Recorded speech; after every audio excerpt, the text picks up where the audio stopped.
जय हिंद। आप सभी का फिर से स्वागत है फॉर क्रिएटिव स्टडीज के एक नए एपिसोड में। आज के एपिसोड में हम लोग एनसीईआरटी क्लास 8 के हिस्ट्री सब्जेक्ट को स्टार्ट कर रहे हैं। जैसे कि इससे पहले हम लोग क्लास 6 के हिस्ट्री सब्जेक्ट को एनसीईआरटी जो है ना संपूर्ण तरीके से एक एक चैप्टर करके देखे हुए हैं।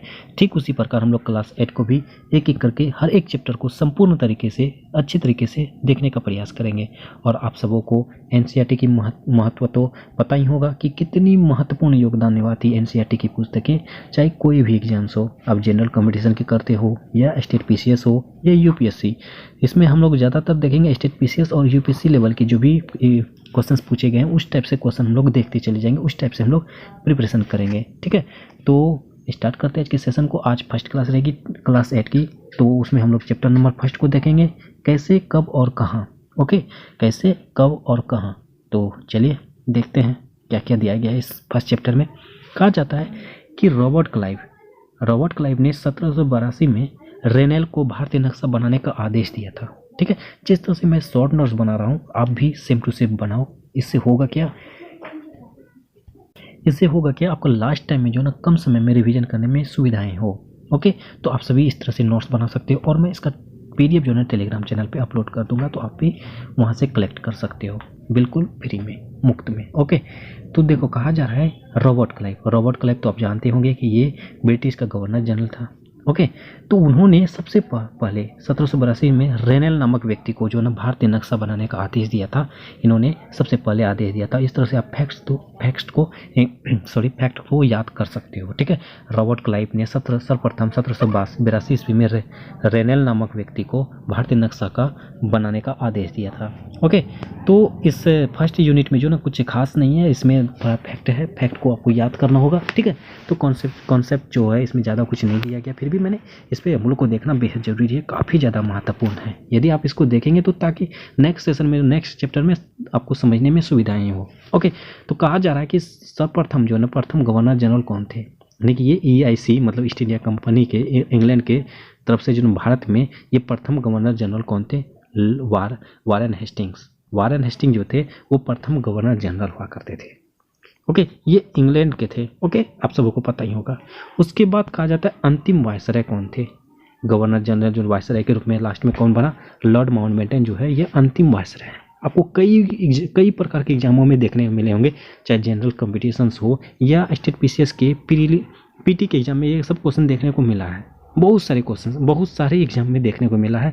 हो सकता है कि आपके आगामी एग्जाम्स में भी इसको देखने को मिल सकता है, तो इसको ध्यान रखना आपको। ठीक है, कहा जाएगा कि अंतिम वायसराय कौन थे, तो लॉर्ड माउंटबेटन। उसके बाद उससे पहले कहा जाता प्रथम गवर्नर जनरल वारेन हेस्टिंग थे।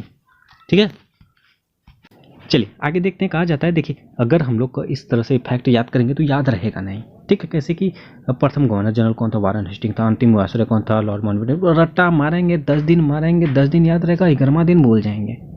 ये सब के साथ होता ही है, तो हम लोग कुछ अलग तरीके से याद करेंगे। देखो मैं इस तरह से बना के लाया ताकि आपको भी याद रहेगा।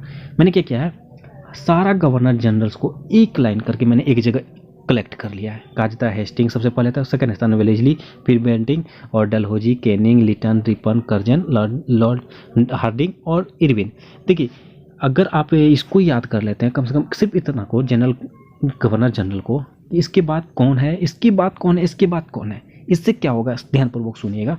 जैसे मान के चलो हेस्टिंग्स था, उसके बाद आप में से जैसे कि आपको ये कम से कम याद है कि हेस्टिंग्स के बाद जो है ना वेलेस्ली आया था। तो आपको कुछ जैसे कोई क्वेश्चंस पूछे, ठीक है, क्वेश्चंस में आपको 4 ऑप्शन दिया रहेगा, 4 ऑप्शन दिया है। ठीक है, तो आपको 4 ऑप्शन में कम से कम इससे ये आसानी हो जाएगा ऑप्शन चूज करने में कि हाँ हेस्टिंग्स के बाद जो है ना वेलेस्ली आया था। वेलेस्ली जो आया था, मान के चलो आपको वेलेस्ली के बारे में पूछ दिया कि कोई कार्य जो है, आपको मान के चलो कोई कार्य कि ये कब हुआ, एग्जाम्पल दे रहा हूँ, कोई कार्य कब हुआ था, मतलब ईयर पूछा जा रहा है।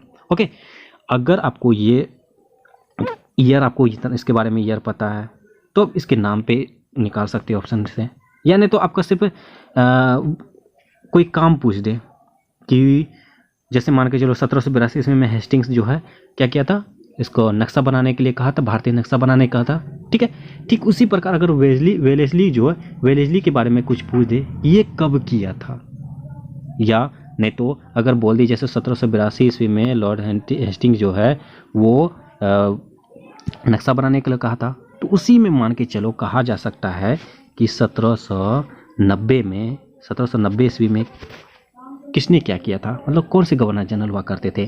तो अब अंदाजा लगा सकते हो, मैंने ये एग्जाम्पल दिया है, ऐसा नहीं है, ठीक है, एग्जाम्पल दिया है। 1782 ईस्वी में हमारे हुआ, ये तो हेस्टिंग्स किया था। हाँ, हेस्टिंग किया था। कौन सी क्या किया था, उन्होंने नक्शा बनाने के लिए कहा था। हाँ, तो 1790 मतलब 82 और 90 के बीच ज़्यादा अंतराल नहीं है, ठीक है, अंतराल नहीं है। अंतराल नहीं है तो मतलब क्या हो सकता है, हेस्टिंग्स के बाद वाले ही गवर्नर जनरल के द्वारा किया गया होगा, ठीक है। उसी प्रकार आप इससे भी आसानी तरीके से याद कर सकते हो, आंसर बना सकते हो, ठीक है। तो आपको कम से कम इसे याद रखना होगा। और मैंने याद रखने के लिए क्या किया, और जब भी आपको डाटा यानी फैक्ट्स जैसे याद करना हो, इसके बाद ये, इसके बाद ये, इसके बाद ये, तो आप इस तरह से मत लिखो, कभी याद नहीं रहेगा। आप इस तरह से लिखो, आपको ज़्यादा दिन तक याद रहेगा, ठीक है। तो जैसे हेस्टिंग्स लिखा, Wellesley, Bentinck, Dalhousie, Canning, Lytton, Ripon, Curzon, Hardinge, Irwin, ये सभी है। तो इस तरह से आप लिखने की प्रयास करना। जैसे आपके मान के चलो ईस्ट इंडिया कंपनी मतलब यूरोपियन का आगमन का ही बारे में पूछा जाए तो सबसे पहले पुर्तगाली, फिर ईस्ट इंडिया कंपनी आया था, फिर डच। तो इस प्रकार आप लिखना, ऐसे नहीं कि पुर्तगाली के बाद ईस्ट इंडिया कंपनी के बाद इस तरह से ज़्यादा दिन तक याद नहीं रहता है, ठीक है। इस तरह से लिखोगे तो ज़्यादा दिनों तक याद रहेगी आपको। क्लियर? चलो यहाँ तक क्या हो कि समझ चुके होंगे। इसमें समझने वाली तो कोई बात नहीं था, लेकिन आपको मैंने बताने का प्रयास किया। ओके, तो अगला पॉइंट कहा जाता है, ये इंपॉर्टेंट है, काफ़ी ज़्यादा VVI, ठीक है। कहा जाता है 1817 में स्कॉटलैंड के अर्थशास्त्री, उसके बाद राजनीतिक दार्शनिक जेम्स मिल जो है, ये काफ़ी ज़्यादा महत्वपूर्ण पॉइंट है, इसको ध्यान में रखना आप सभी। जेम्स मिल ने भारत को 3 विशाल खंडों में विभक्त किया था। आपको पूछा जा सकता है कि ऐसे कौन से अर्थशास्त्री या राजनीतिक दार्शनिक थे जिन्होंने भारत को 3 विशाल खंडों में बांटा था। तो जेम्स मिल। या तो आपको पूछा था कि जेम्स मिल भारत को कितने विशाल खंडों में विभक्त किया था, तो 3 खंडों में। ये तो आपको जेम्स मिल कहाँ के निवासी थे, तो ये स्कॉटलैंड के थे। कब किए थे, 1817 में। देखिए एक क्वेश्चन से कितने सारे क्वेश्चन बन गए। तो इस तरह से, और उन्होंने कौन से पुस्तक लिखे थे, पुस्तक लिखा था ए हिस्ट्री ऑफ ब्रिटिश इंडिया। ये ब्रिटिश भारत का इतिहास, ब्रिटिश भारत का इतिहास उन्होंने लिखा था। इसी पुस्तक के माध्यम से इन्होंने भारत को 3 भागों में विभक्त किया था। आपको ये भी पूछा जाएगा कि भारत को सबसे सर्वप्रथम किसने विभाजित किया, तो जेम्स मिल ने किया था अपने पुस्तकों के माध्यम से। ए हिस्ट्री ऑफ ब्रिटिश इंडिया यानी कि ब्रिटिश भारत का इतिहास नामक पुस्तक भी उन्होंने लिखा था। क्लियर? और अब पॉइंट बोलता है कि कौन कौन से ऐसे 3 विशाल खंड थे, उसको हम लोग देख लेते हैं। उन्होंने क्या किया था, जेम्स मिल ने 3 भागों में विभक्त किया भारत को, एक तो हिंदू, एक मुस्लिम और एक ब्रिटिश, ठीक है, हिंदू, मुस्लिम, ब्रिटिश, इस प्रकार उन्होंने बांटा था। ध्यानपूर्वक रखना, जेम्स मिल के द्वारा हिंदू, मुस्लिम और ब्रिटिश को, भारत को 3 भागों में विभक्त किया, यानी कि अपना खुद ब्रिटिश को भी इसमें ऐड कर दिया। जैसे ईस्ट इंडिया कंपनी का प्रकोप काफ़ी ज़्यादा छा गया था, इसी वजह से उन्होंने ब्रिटिश को भी इसमें ऐड कर दिया। तो इस प्रकार जेम्स मिल ने भारत को 3 विभागों में विभक्त किया, हिंदू, मुस्लिम, ब्रिटिश। क्लियर? ओके, चलिए आगे बढ़ते हैं। आगे कहा जाता है जैसे कि ये किसके द्वारा था, जेम्स मिल के द्वारा। और अब भारतीय इतिहासकारों के द्वारा भारत को किस प्रकार बांटा गया है, उसको भी देखना बेहद जरूरी है। ये सभी को पता ही होगा कि प्राचीन भारत, मध्यकालीन भारत और आधुनिक भारत के रूप में भारतीय इतिहासकारों के द्वारा बांटा गया। अगर आपको पूछा जा सकता है कि भारत को 3 भागों में विभक्त किया, प्राचीन, मध्यकालीन और आधुनिक, ये किन्होंने विभाजित किया, तो ये भारतीय इतिहासकारों के द्वारा विभाजित किया गया था। और आपको पूछा जा सकता है हिंदू, मुस्लिम, ब्रिटिश, जो ये भारत को 3 भागों में विभक्त किया, किसने किया था, जेम्स मिल ने। क्लियर? चलिए, ये यहाँ तक की बात हो गई। अब लोग नेक्स्ट स्लाइड चलते हैं हम लोग। और कहा जाता है आगे, देखिए औपनिवेश क्या होता है, इसको देखिए, ये काफ़ी ज़्यादा इंपॉर्टेंट है। इसमें से आपके यूपीएससी के प्रीवियस ईयर के क्वेश्चन में कब पूछा गया है, इंपॉर्टेंट है औपनिवेश क्या है, ठीक है। कहा जाता है किसी शक्तिशाली एवं विकसित राष्ट्र द्वारा किसी निर्बल एवं अविकसित देश पर उसके संसाधनों को अपने हित में दोहन करने के लिए राजनीतिक नियंत्रण स्थापित करना ही औपनिवेशिक कहलाता है। मतलब कहा जाए कि कोई शक्तिशाली देश है, ठीक है, कोई शक्तिशाली या विकसित राष्ट्र है, जैसे मान के चलो अभी ईस्ट इंडिया कंपनी, मतलब उस समय ईस्ट इंडिया कंपनी काफ़ी ज़्यादा शक्तिशाली था और विकसित भी था। तो उसके द्वारा भारत में जो है ना, आके क्या करता था, अपने संसाधनों को दोहन करता था, यहाँ पे अनाजों को दोहन करता था, राजाओं पर आक्रमण करता था, कर लगाता था, इन सभी चीज़ों को जो है वो मतलब राजनीतिक हस्तक्षेप करता था, यानी आपको पता ही हुआ। तो इस प्रकार ये एक प्रकार का भारत पर उपनिवेश कर रहा था।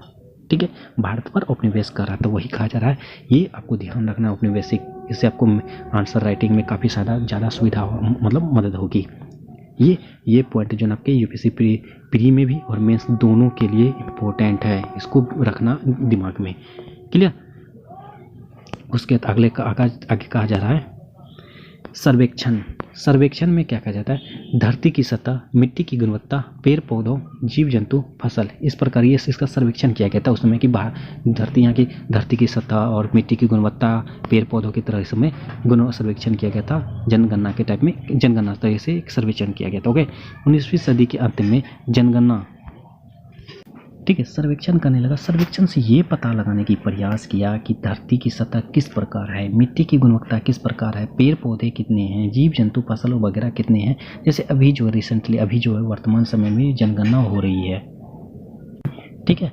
तो ये जनगणना कब शुरू हुई? 19वीं सदी के अंत में, और जब स्टार्ट हुई थी 10 साल के अंतराल में होना था, तय किया था, यानी कि प्रत्येक 10 साल के बाद जनगणना होना तय हुआ था। जैसे कि अभी लास्ट जनगणना अभी वर्तमान समय की बात किया जाए तो 2011 में हुई थी, 2021 में होना चाहिए था 10 साल के अंतराल में। आप सभी को पता होगा 2021 के समय में कोरोना वायरस की तादाद था, जिसकी वजह से ये जनगणना नहीं हो पाई, जो अभी वर्तमान समय में अभी जनगणना चल रही है, ठीक है। तो हर 10 साल बाद जनगणना की तय की गई। इससे सर्वेक्षण करना समझा गया कि क्या स्थिति है, कौन सी जगहों की कितनी क्या भूमिकाएं हैं, कितनी गुणवत्ताएं हैं, इन तमाम चीज़ों को, ठीक है। उसके बाद कहा जाता है गृह विभाग को 1946 में रिपोर्ट भेजी। गृह विभाग जो है होम का जो है ना आपका, उसको 1946 में सबसे पहले रिपोर्ट भेजी गई। ये जनगणना की सबसे पहला रिपोर्ट 1946 ईस्वी में भेजी गई गृह विभाग को। तो इस प्रकार यूनिट फर्स्ट में जो है ना ये सारी तमाम बिंदुएं दी गई है इतने सारी, ठीक है। तो इस तरह से हम लोग यूनिट फर्स्ट को देख चुके हैं। और नेक्स्ट सेशन में देखिए हम लोग देखेंगे अध्याय व्यापार से साम्राज्य तक कंपनी की सत्ता स्थापित करना। ये काफ़ी ज़्यादा महत्वपूर्ण यूनिट्स रहेगी, ठीक है। तो आज के सेशन में बस इतना ही रहने देते हैं। और ये औपनिवेशिक, इसको ध्यान रखना आप सभी, और गवर्नर जनरल को भी याद कर लेना, ठीक है। चलो, तो आज के सेशन में बस इतना ही रहने देते हैं। और आई होप कि आप सभी को ये सेशन समझ में आया होगा। और जो भी इस चैनल में पहली बार आए हैं और चैनल को सब्सक्राइब नहीं किए हैं तो प्लीज़ चैनल को सब्सक्राइब जरूर कर लेना, बेल आइकन को हिट जरूर कीजिए। सेशन अच्छा लगे तो लाइक ज़रूर कीजिए, कमेंट के में जो भी क्वेरीज हो अपना पूछिए, और अपने दोस्तों को भी ज़्यादा से ज़्यादा शेयर कीजिए। चलिए मिलते हैं नेक्स्ट सेशन में, तब तक के लिए थैंक यू, जय हिंद।